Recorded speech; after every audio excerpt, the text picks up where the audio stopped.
తెలంగాణ రాష్ట్రంలో ఇప్పుడు ఆల్రెడీ కాంగ్రెస్ బీఆర్ఎస్ని దెబ్బకొట్టే ప్రయత్నంలో కాంగ్రెస్కి ప్లస్ అవుతుంది అనుకోవచ్చా, బీజేపీకి కొత్తగా అవకాశం వస్తుంది అనుకోవచ్చు? కాంగ్రెస్కి ప్లస్ కాదు, బీజేపీ కొంచెం బెటరు, కానీ బీజేపీ వాళ్ళు అందుకునే స్థాయిలో లేరు. లేరా? లేరు, ఎందుకంటే వాళ్ళ లీడర్షిప్ లేదు. వాళ్ళకు క్యాడర్ పెరుగుతున్నది.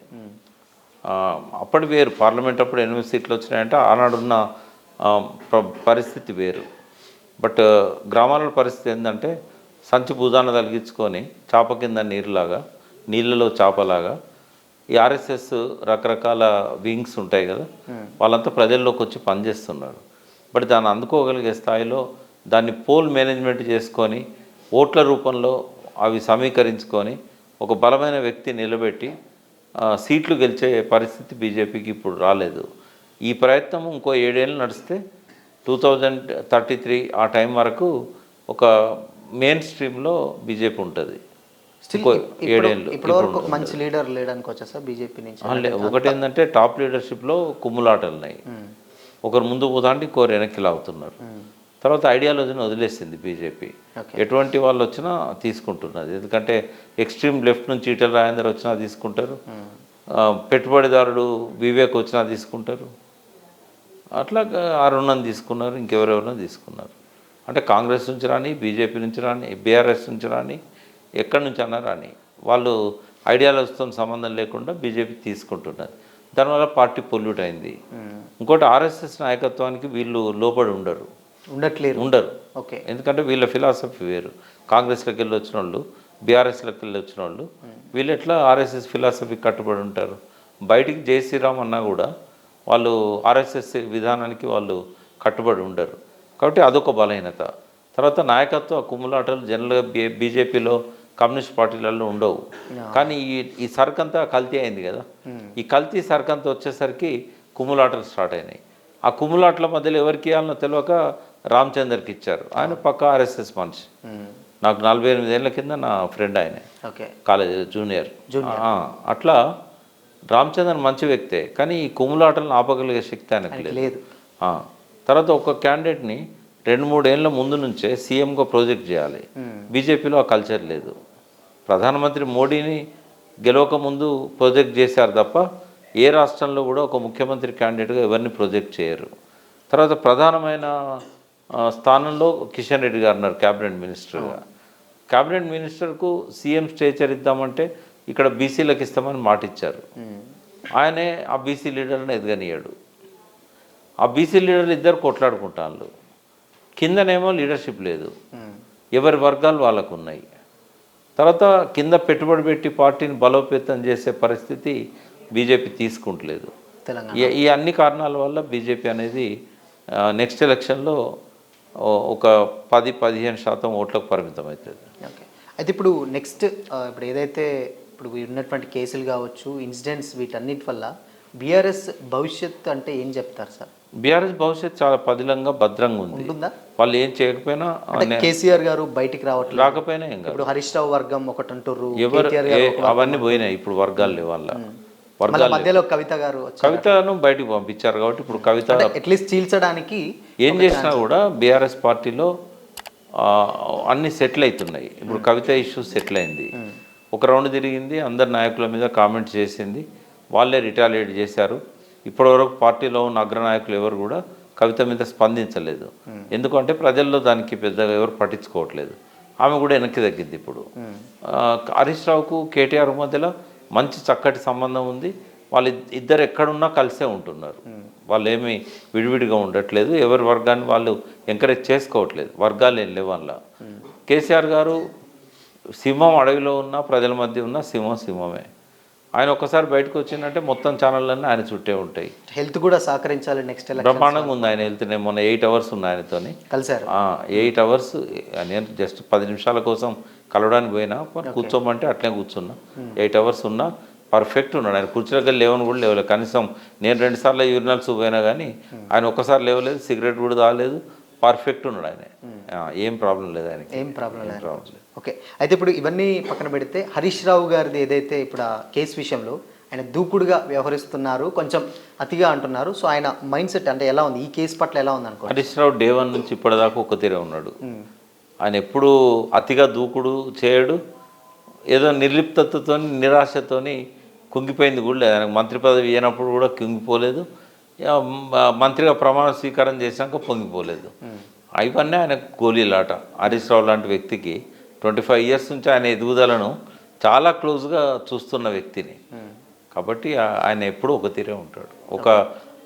మనకు చాలా తక్కువ మంది ఉంటారు హరీష్ లాంటి లీడర్స్, అంటే ఉద్యమంతో పాటే ఎదిగిన వ్యక్తి ఆయన. సో ఒక ఎగ్జాంపుల్ అంటే లైక్ చెప్పాలంటే ఏం చెప్తారు సార్ అంటే హరీష్ రావు గారి గురించి?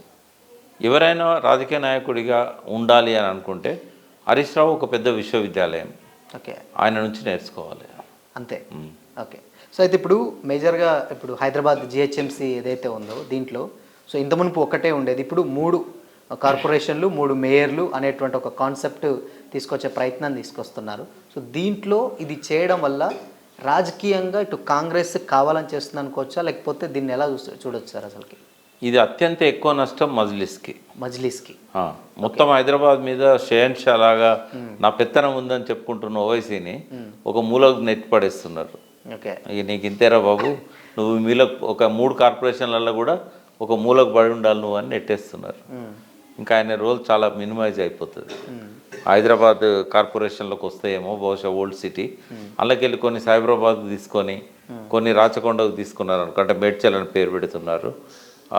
ఇట్లా పెట్టడం వల్ల ఏమైందంటే ఆ ముస్లిం స్థానాలు కూడా పెరిఫెరీలో ఉన్న పాడ్ షరీఫ్ అవన్నీ ఉన్నాయి కదా, ఫలక్నామా ప్యాలెస్ దిక్కున్నాయి, అవి కనుక సైబరాబాద్ పోయి కొంత హైదరాబాద్కి వచ్చి కొంత కనుక రాచకొండకు పోయినాయి, అంటే రాచకొండ అంటే మేడ్చల్కి పోయినాయి అనుకోండి, ఇంకా ఏ కార్పొరేషన్లో కూడా మజ్లిస్కి నిర్ణయాధికారం ఉండదు. ఎవరితో పొత్తు కలవాలన్నా కూడా మినిమం సీట్లు ఉంటాయి వాళ్ళకు, ఆడో 10 లేదా అన్నీ కలిపి ఒకటే హైదరాబాద్ కింద తీసుకున్నారనుకో, ఓ బలమైన పోటీ ఓన్లీ హైదరాబాద్లో ఇవ్వగలుగుతుంది. మేడ్చల్లో 0 అవుతుంది, ఇక్కడ కూడా 0 అవుతుంది సైబరాబాద్లో. అయితే పేర్లు ఎట్లా పెట్టాల్సి ఉండే అంటే సికింద్రాబాద్, హైదరాబాద్, సైబరాబాద్ అని పెడితే బాగుండేది. దాన్ని అట్లా కాకుండా మేడ్చల్ మల్కాజ్గిరి అనేసరికి సికింద్రాబాద్ అస్తిత్వం దెబ్బతింటుందని చెప్పి సికింద్రాబాద్లో ఎక్కువ స్థానాలు హైదరాబాద్కి వస్తున్నాయి. అయితే ఆ పేర్లు పెట్టడంలో ఒక తప్పు జరిగింది, బౌండరీస్ కూడా ఫిక్స్ చేయడంలో కూడా తప్పులు జరిగినాయి. సరే, ప్రతిపక్షాలు వాళ్ళు కొట్లాడిళ్ళు ఏం చేస్తారో చూడాలి. ఫైనల్గా అధికార పార్టీ ఏ గీతలు గీస్తుందో ఆ గీతలనే కొట్లాడాల్సి వస్తుంది వాళ్ళకున్న పవర్స్ని బట్టి. రేపు మళ్ళీ కేసీఆర్ అధికారంలోకి వచ్చినప్పుడు బైఫర్కేషన్ జరగవచ్చు మళ్ళీ. అయితే ఇప్పుడు మేజర్గా ఏంటంటే ఎక్కువగా ఇప్పుడు ఉన్నటువంటి ఆ కార్పొరేషన్లలో ఇప్పుడు ఉన్నది ఒకటంటేనే చాలా మీరు అన్నట్టు ఇప్పుడు ఒకరికి సపోర్ట్ ఉంటుంది అనుకోవచ్చు. ఇప్పుడు 3 ఉంటే అది ప్రజలకు నిజంగా అది అంటే హెల్ప్ అవుతుందా లేకపోతే లాస్ అవుతుందా? అంటే సామాన్యులకు విషయానికి వచ్చినట్లయితే హెల్ప్ అవుతుంది. ఎందుకంటే 300 మంది కార్పొరేటర్లు ఒకటే కార్పొరేషన్లో ఉండడం అనేది కొద్దిగా కష్టమైన పని. ఎందుకంటే వాళ్ళు కౌన్సిల్ సమావేశాలలో ఏదన్నా ప్రస్తావించాలన్నా కూడా సంవత్సరం దాకా వానికి ఛాన్సే రాదు, 2 సంవత్సరాలకు ఒకసారి వస్తుంది. రెండోది మున్సిపాలిటీకి ఏదైనా పనుల మీద పోతే అదొక బస్ స్టాండ్ లాగా అయిపోతుంది. ఎవరు మున్సిపాలిటీ వాళ్ళకు ఉండి ఇట్లయితే వాస్తవంగా కార్పొరేషన్లు 9 మున్సిపాలిటీలు ఈ ఔటర్ రింగ్ రోడ్ మధ్యలో ఏవైతే ఉండేనో ఇంకా బాగుండే అప్పుడు.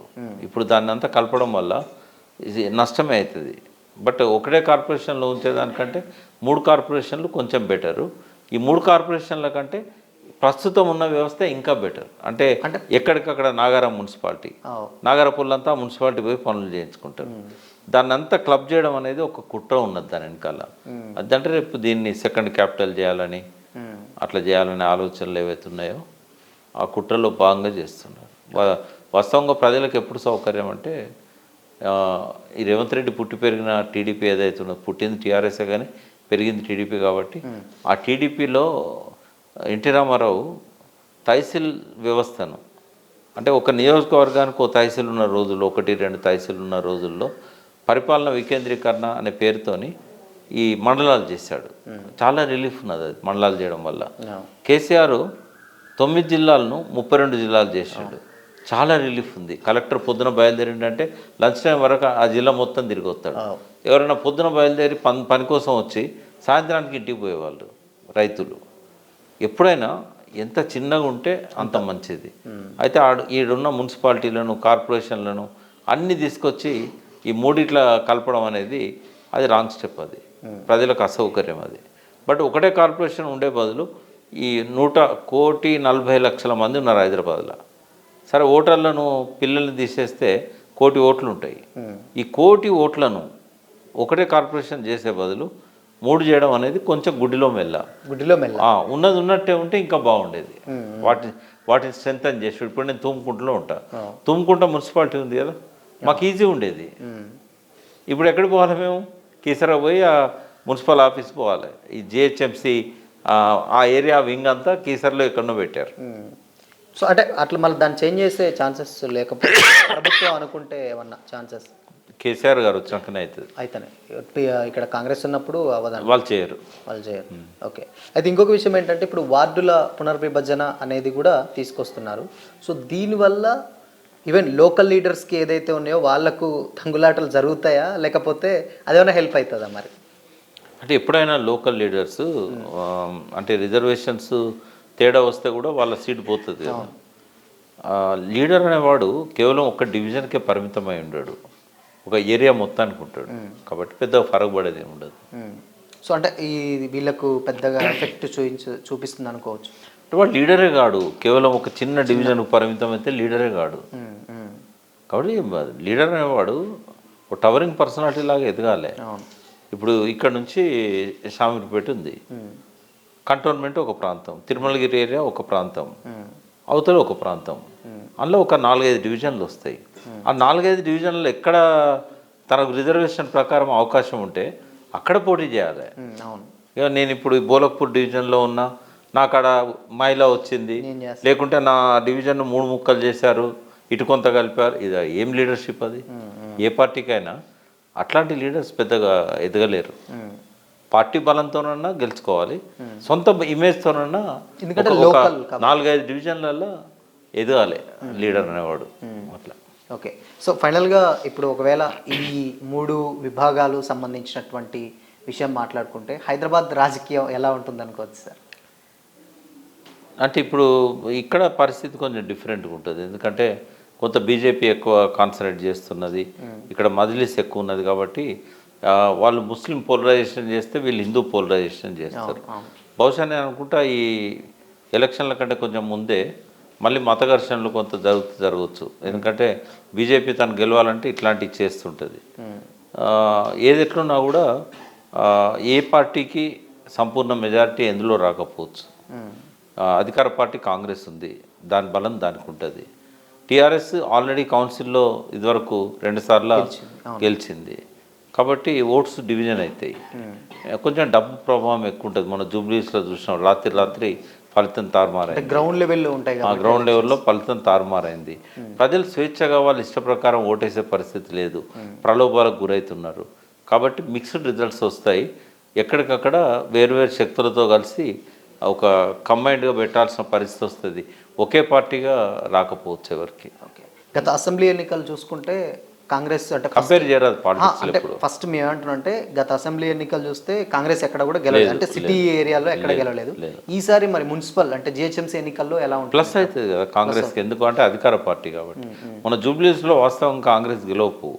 ఒకటేమో ఎట్లాగో ఇప్పుడు ఓటేసి గెలిపించినా కూడా కేసీఆర్ అయితే సీఎం కాలేడు కదా, పనులు చేయించుకోవాలంటే అధికార పార్టీ కాంగ్రెస్ ఉంది. ఈ పిల్లోడు యువకుడు, ఆమె మహిళ అయిపోయింది. అట్లా అది కొంత పోలరైజ్ అయింది, డబ్బులు కూడా ప్రభావం చూపెట్టినాయి. ఇప్పుడు కూడా ఆ రెండింటి ప్రభావం ఇప్పుడు కూడా ఉంటుంది.